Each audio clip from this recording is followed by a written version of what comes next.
Hi guys, my name is Whitney Austin and I chose to do my assessment on depression, or better known as major depressive disorder.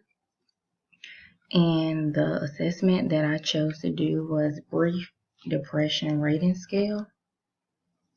And I found this assessment out of the Measures for Clinical Practice and Research book, the adults volume 2. So just to give a brief definition of depression, according to the Mayo Clinic, depression is a mood disorder that causes a persistent feeling of sadness and loss of interest, also called major depressive disorder, as I noted, or clinical depression. It affects how you feel, think, and behave, and can lead to a variety of emotional and physical problems. And I put the reference down in my notes. You should be able to see it, I'm hoping. So this is just a picture of the brief depression rating scale. And the purpose of this assessment is to measure depression, of course. So hopefully you can see it. And I'll go into depth about what the assessment has in later slides. Brief depression rating scale identifying data. The author is Robert Kellner. The publisher is Springer, Berlin, and Heidelberg. And the date of publication was 1986. So this particular assessment has been around for over 30 years. So the general information is the BDRS consists of 8 items, measured on a rating scale, and is not a self-reporting assessment, meaning that a clinician has to administer the assessment.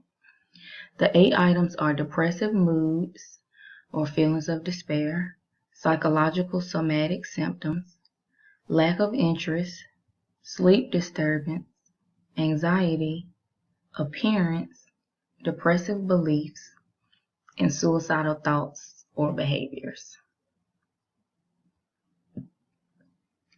The brief depression rating scale technical features, they can be kind of a tongue twister.